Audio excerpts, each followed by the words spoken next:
Press club నందు ఆంధ్రప్రదేశ్ పశు సంవర్ధక శాఖ డైరెక్టర్ పదవికి అర్హత గల అధికారులు ఉన్నప్పటికీ 31/7/2025న డైరెక్టర్ పదవి నుండి రిటైర్ అయిన శ్రీ టి దామోదర్ నాయుడు గారికి తిరిగి అదే పదవి బాధ్యతలు అప్పచెప్పాలని చూడటం రాజ్యాంగ విరుద్ధం. డైరెక్టర్ పదవి రిటైర్ అయిన ఏ వ్యక్తికి అయినా ఇవ్వడం సమానత్వం మరియు సహజ న్యాయ సూత్రాలకు వ్యతిరేకమైన ప్రక్రియ. ఈ విషయం మీద doctor CHS. Krishnarao, president, AP animal husbandry gazetted officers association వారి ఆధ్వర్యంలో ప్రెస్ మీట్ జరిగింది. ఈ కార్యక్రమంలో అధ్యక్షుడు డాక్టర్ సిహెచ్.ఎస్. కృష్ణారావు, ప్రధాన కార్యదర్శి డాక్టర్ ఎస్.ఎల్. గణేశ్వరరావు, కోశాధికారి డాక్టర్ ఎన్. సతీష్ కుమార్, ఉపాధ్యక్షుడు doctor G. Ravibabu, joint secretary doctor E. Rajesh, EC సభ్యులు doctor L. Ramesh, doctor B. Bhuvana, doctor J. Krishnakumar మరియు ఉద్యోగ సంఘ సభ్యులు డాక్టర్ సురేష్ మరియు డాక్టర్ దినకర్ గారు హాజరయ్యారు. ఈ కార్యక్రమంలో వీరు మాట్లాడుతూ ఆంధ్రప్రదేశ్ పశు సంవర్ధక శాఖ రాష్ట్ర డైరెక్టర్ పదవికి 31/7/2025న రిటైర్ అయిన doctor T.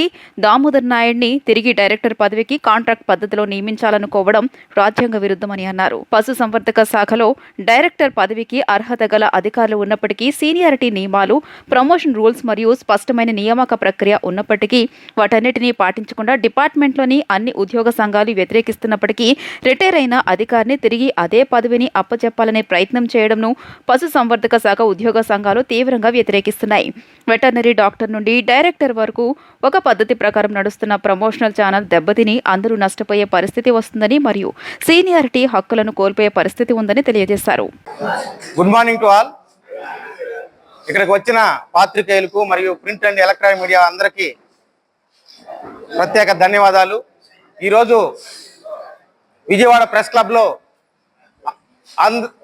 Andhra Pradesh animal husbandry gazetted officers association తరఫున పత్రికా సమావేశం నిర్వహించడం జరిగింది. ఈ పత్రికా సమావేశం నిర్వహించడానికి ప్రధాన కారణం పశుసంవర్ధక శాఖలో రాష్ట్ర స్థాయి క్యాడర్లో ఉన్న, అంటే డైరెక్టర్ పదవిలో ఉన్న గౌరవనీయులు దామోదర్ నాయుడు గారు ఈరోజు విజయవాడ ప్రెస్ క్లబ్ సమావేశం నిర్వహించడానికి ప్రధాన కారణం పశుసంవర్ధక శాఖ డైరెక్టర్ గారైన శ్రీ దామోదర్ నాయుడు గారు 31/7/2025న సంపూర్ణంగా పదవి విరమణ చేయడం జరిగింది. పదవి విరమణ చేసినప్పటికీ కూడా తిరిగి మరలా అదే పదవి కోసం ప్రయత్నం చేయడం, వెనక అర్హులైన రాష్ట్ర స్థాయి అధికారులు ఉన్నప్పటికీ కూడా ఒక ప్రయత్నం చేసి రాష్ట్రంలో పశు శాఖలో వెటనరీ డాక్టర్ క్యాడర్ నుంచి డైరెక్టర్ క్యాడర్ వరకు ఉన్న ఒక ప్రమోషనల్ ఛానల్ని దెబ్బతీసే విధంగా ఒక ప్రొవోక్ చేసే ప్రయత్నాలు చేయడం మాకు తెలిసింది. ఈ విషయం మీద మేము గత వారం రాష్ట్ర స్థాయి ప్రిన్సిపల్ సెక్రటరీ గారికి, తర్వాత సిఎస్ గారికి, మా డిపార్ట్మెంట్లో ఉన్న అన్ని ఉద్యోగ సంఘాలు ముక్త కంఠంతో ఒక డైరెక్టర్ స్థాయి క్యాడర్ రిటైర్డ్ అయిన తర్వాత తిరిగి అదే స్థాయి క్యాడర్లో అధికారిని నియమించడం వ్యతిరేకిస్తున్నామని, అవి సర్వీస్ రూల్స్కు మరియు ఫండమెంటల్ రూల్స్కు వ్యతిరేకంగా ఉన్నాయని తెలియజేస్తూ అందరికీ వినతి పత్రాలు రెఫర్ చేయడం జరిగింది. ఇదే నేపథ్యంలో రిటైర్డ్ అయిన తర్వాత కూడా అదే పదవిలో కొనసాగితే వెనకాల ఉన్న సీనియారిటీ ప్రకారం, ప్రమోషన్ ఛానల్ ప్రకారంలో ఉన్న అధికారులు వాళ్ళు కోల్పోతారు. అదేవిధంగా కింద నుంచి పై స్థాయి వరకు కూడా ఈ ఛానల్ క్రమం దెబ్బతింటుంది. ప్రాధాన్యత క్రమం దెబ్బతినడం వల్ల అన్ని క్యాడర్లో మార్పులు వచ్చేస్తాయి. కాబట్టి ఇటువంటి ప్రయత్నాలను ప్రభుత్వం స్వాగతించకూడదని ప్రభుత్వాన్ని మేము రిక్వెస్ట్ చేస్తున్నాం. గౌరవనీయుల ముఖ్యమంత్రిగా నారా చంద్రబాబు నాయుడు గారు సుప్రపాలనలో ముందు వేస్తూ మమ్మల్ని నడిపిస్తూ అడ్మినిస్ట్రేషన్లో ఎంతో ముఖ్యమైన పాత్ర వహిస్తూ చాలా వేగంగా పశుసంవర్ధక శాఖని నడిపిస్తున్నారు. ఈ నడిపించే క్రమంలో ఇలాంటి ఒక రాంగ్ స్టెప్ను తీసుకొని మా డిపార్ట్మెంట్ని మొత్తాన్ని పక్కదారి పట్టించే ప్రక్రియలో ఏదైనా చర్యలు తీసుకుంటే, ఇలాంటి రిటైర్డ్ అయిన వ్యక్తిని మరలా తీసుకుంటే డిపార్ట్మెంట్లో ఉన్న అందరూ మనవాళ్ళు దెబ్బతినతో పాటు ఒక నియమ నిబంధనలతో కూడిన ఒక ప్రక్రియ దెబ్బతినే అవకాశం ఉంది. మరియు సహజ న్యాయ సూత్రాలకు, సామాన్య న్యాయానికి, సమానత్వ సూత్రాలకు రాజ్యాంగంలోని ఆర్టికల్ 14 మరియు 16కు విరుద్ధంగా ఇటువంటి ప్రయత్నాలు చేయడం మరియు వారికి సహకరించడం కూడా చాలా అన్యాయమైన ప్రక్రియగా మేము భావిస్తున్నాం. ఇదే విధంగా చరిత్రలో ఎన్నడూ లేదు. చరిత్రలో మిగతా డిపార్ట్మెంట్లో కూడా ఎక్కడా కూడా ఇటువంటి ప్రాక్టీస్ని ఎవరూ చేయలేదు. ఏ డిపార్ట్మెంట్లో కూడా చేయలేదు. గత ప్రభుత్వంలో చేసి ఉన్నా కూడా వాటిని విత్డ్రా చేయడం జరిగింది ఈ ప్రభుత్వం. అటువంటి చర్యను మరలా ఒక పునఃప్రారంభం చేయడం, దానికి ప్రయత్నం చేసే విధానాలు చేయడం కూడా హర్షించదగినవి కాదు. ఇదే విధంగా వేరే విధంగా ఇదే డిపార్ట్మెంట్లో రిటైర్ అయిన వ్యక్తులు మళ్ళీ చేస్తూ 62 సంవత్సరాల తర్వాత 63 సంవత్సరాలకు కూడా మరలా మేము ఉద్యోగం చేస్తాము అని అవుట్సోర్సింగ్ విధానంలో మళ్ళీ చేరతాము, మాకు చేస్తామనడం కూడా ఏ ఒక్క ప్రభుత్వ నియమాలు స్వాగతించవు. కాబట్టి ప్రభుత్వం ఏదైనా తిరిగి డైరెక్టర్ దామోదర్ నాయుడు గారిని నియమించాలి అనుకుంటే, రిటైర్డ్ అయిన తర్వాత రిటైర్డ్ అయి ఉన్నారు, ఆయన మళ్ళీ అవుట్సోర్సింగ్ మరి కాంట్రాక్ట్ విధానంలో తీసుకునే విధానం అంటే దానికి ప్రత్యేకమైన నిబంధనలు ఉన్నాయి.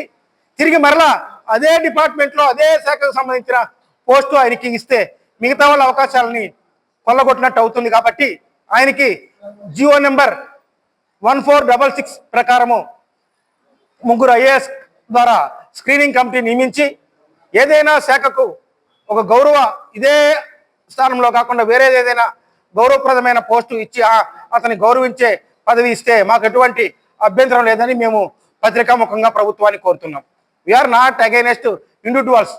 ఎందుకంటే ఇది ప్రక్రియ ప్రజాస్వామ్య ప్రక్రియబద్ధంగా, రాజ్యాంగబద్ధంగా, పరిపాలనా పరంగా, లీగల్ న్యాయపరంగా జరగాల్సిన ప్రక్రియని డీవియేట్ చేసి డైరెక్టర్ గారి నియమితమైన ఒక మాజీ అధికారిని మళ్ళీ తిరిగి నియమించాలనుకోవడంలో ఇది రాష్ట్రంలో మా ఒక్క డిపార్ట్మెంటే కాదు, మిగతా అన్ని డిపార్ట్మెంట్లకు కూడా దీన్ని స్వాగతించే పరిస్థితులు లేవు.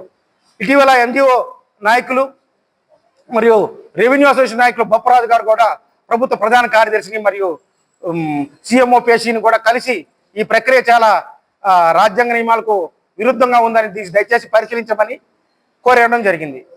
దీంతో పాటు మా డిపార్ట్మెంట్లో ఉన్న చాలా మనస్తాపానికి గురయ్యి ప్రభుత్వానికి రిప్రజెంట్ చేయడం జరిగింది. కేవలం ఈరోజు శ్రీ దామోదర్ నాయుడు గారు చేస్తే 1 సంవత్సరం మేము అందరం కిందకి వెళ్ళిపోవాల్సిన పరిస్థితి ఏర్పడుతుంది. 1 ఇయర్ లాస్ అయిపోతాం మీరు 1 ఇయర్ ఇస్తే. ఇదే విధమైన ప్రాక్టీస్ని మిగతా కేడర్లో, జాయింట్ డైరెక్టర్ కేడర్లో కానీ, DD కేడర్లో కానీ ఎవరైనా మాకు కూడా దామోదర్ నాయుడు గారి లాగా మాకు కూడా 1 ఇయర్ ఎక్స్టెన్షన్ ఇవ్వని పెడితే ఇతను ఉద్యోగ వ్యవస్థకే సిగ్గుచేటు.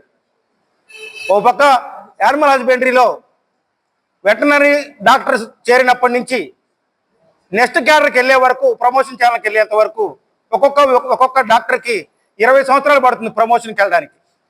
అదేవిధంగా డిప్యూటీ డైరెక్టర్ క్యాడర్లో కింద స్థానం నుంచి అసిస్టెంట్ డైరెక్టర్ నుంచి డిప్యూటీ డైరెక్టర్ క్యాడర్కి వెళ్ళడానికి ఇంకో 10 సంవత్సరాలు పడుతుంది.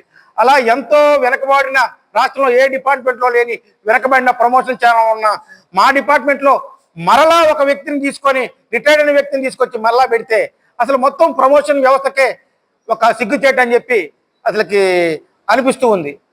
కాబట్టి ప్రభుత్వం దీనిపైన పునరాలోచన చేసి ఏదైనా ఒకవేళ అతను తిరిగి నియమించాలనుకుంటే డైరెక్టర్ పోస్ట్ కాకుండా ఏదైనా వేరే ప్రభుత్వ శాఖలో కానీ ఇదే డిపార్ట్మెంట్లో ఏమైనా ఆ కేడర్కి సంబంధించి కాకుండా మిగతా కేడర్కి సంబంధించిన వాళ్ళని కూడా తీసుకోవాల్సింది కోరుతున్నాం. అదే కాకుండా ఇక్కడ ప్రమోషన్ ఛానల్ విషయంలో డాక్టర్ దామోదర్ నాయుడు తర్వాత ఉన్న 3 అధికారులు కూడా, 2 మహిళా అధికారులు, ఒక SC అధికారి జెంట్, వీళ్ళందరూ కూడా SC సామాజిక వర్గానికి చెందినవారు. నిజంగా ఒక డైరెక్టర్ పదవి అనేది అందరి కళ, ఒక ఉన్నత స్థానాన్ని చేరుకోవడం. అలాంటిది SC అధికారులు వచ్చేసరికి వాళ్ళని కింద నుంచి పైసారికి రాకుండా వాళ్ళు 1 ఇయర్లో రిటైర్డ్ అయిపోతారు. వాళ్ళ అవకాశం దక్కనీయకుండా ఈయన ఈ పదవి అనుభవిస్తే వాళ్ళు కేవలం అడిషనల్ డైరెక్టర్ స్థాయిలోనే రిటైర్డ్ అయ్యే అవకాశం ఉంది. ఏ ప్రభుత్వ నియమాలు కూడా, ఏ సర్వీస్ రూల్స్ కూడా కింద స్థాయి క్యాడర్లు లైన్లో, క్యూ లైన్లో, ప్రమోషన్ ఛానల్లో అర్హత గల ఎలిజిబిలిటీ క్యాడర్ ఉన్న అధికారులు ఉన్నప్పుడు వాళ్ళ కెరీర్ని స్టాగ్నేట్ చేసి వాళ్ళ భవిష్యత్తుని అన్యాయానికి గురి చేసి ఈ విధంగా రిటైర్డ్ అయిన వ్యక్తిని మరి తిరిగి నియమించాలనుకోవడం మేము తీవ్రంగా Andhra Pradesh animal husbandry gazette officer association తరఫున తీవ్రంగా వ్యతిరేకిస్తున్నామని, ఇది మంచి పద్ధతి కానీ ప్రభుత్వంకి రిక్వెస్ట్ చేస్తున్నాం, ప్రభుత్వం దృష్టికి తీసుకొస్తున్నాం. దీనిపైన ముఖ్యమంత్రి గారు, మరి తర్వాత మా శాఖ మంత్రి గారు, అందరూ కూడా మా శాఖ ప్రిన్సిపల్ సెక్రటరీ గారు ఆలోచించి సరైన నిర్ణయం తీసుకొని ప్రాథమిక ఉల్లంఘన కాకుండా రాజ్యాంగబద్ధంగా